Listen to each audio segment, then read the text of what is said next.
आघाडीची बैठक तर दुसरीकडे अजित पवार यांची सुद्धा एक महत्त्वाची बैठक पार पडणार आहे। संध्याकाळी देवगिरी बंगल्यावरती अजित पवार गटाच्या आमदार आणि नेत्यांची बैठक होईल।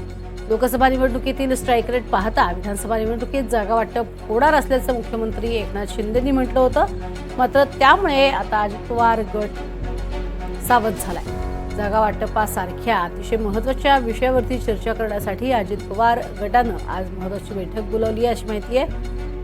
या बैठकीमध्ये शिंदे गटाच्या नेत्यांना महामंडळाचं वाटप करणं असेल किंवा एनसीपी आमदार यांच्या पदारांमध्ये काहीही न पडणं, निराशा पडणं असेल, त्याचे पडसाद उमटतील।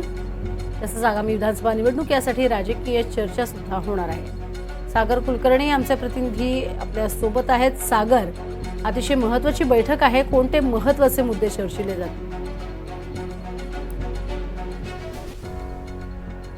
सध्या दोन मुख्य विषय असणार आहेत। एक तर म्हणजे आगामी विधानसभेच्या दृष्टिकोनातनं जागा वाटपाची चर्चा जी तीन प्रमुख नेत्यांमध्ये होती, त्याच्यामध्ये राज्याचे मुख्यमंत्री एकनाथ शिंदे, दुसरीकडे उपमुख्यमंत्री अजित पवार आणि फडणवीस यांच्यात प्रामुख्याने चर्चा होताना दिसून येते।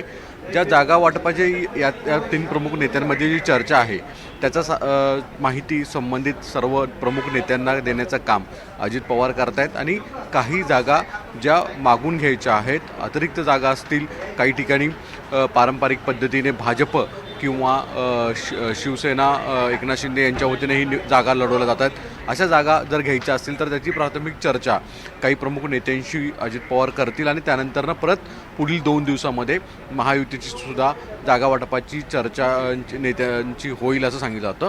त्या दृष्टिकोनातून चर्चा होणार आहे।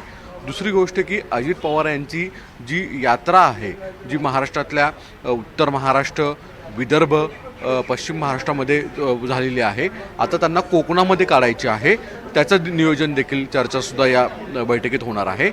या सगळ्या पार्श्वभूमीवर सगळ्यात महत्त्वाची गोष्ट येत आहे ती म्हणजे संजय शिरसाट आणि सिद्धेश कदम यांना सिडको पर्यावरण प्रदूषण कंट्रोल जे मंडळ आहे या ठिकाणी नियुक्त केल्या गेल्या, पण अजित पवारांच्या वतीने आणि भाजपाच्या वतीने मात्र नियुक्त्या नाही आहेत। अर्थात याचे पडसादसुद्धा आजच्या बैठकीत उमटत आहेत का याविषयी चर्चा खूप जोरदार सुरू आहे। कारण की अजित पवारांच्या बरोबर जे आमदार आले त्यांना अनेकांना मंत्री व्हायचं होतं, अनेकांना राज्यमंत्री व्हायचं होतं, अनेकांना महामंडळ मिळेल अशी अपेक्षा मनात होती, पण वास्तविकतेत असं होताना काही दिसत नाही।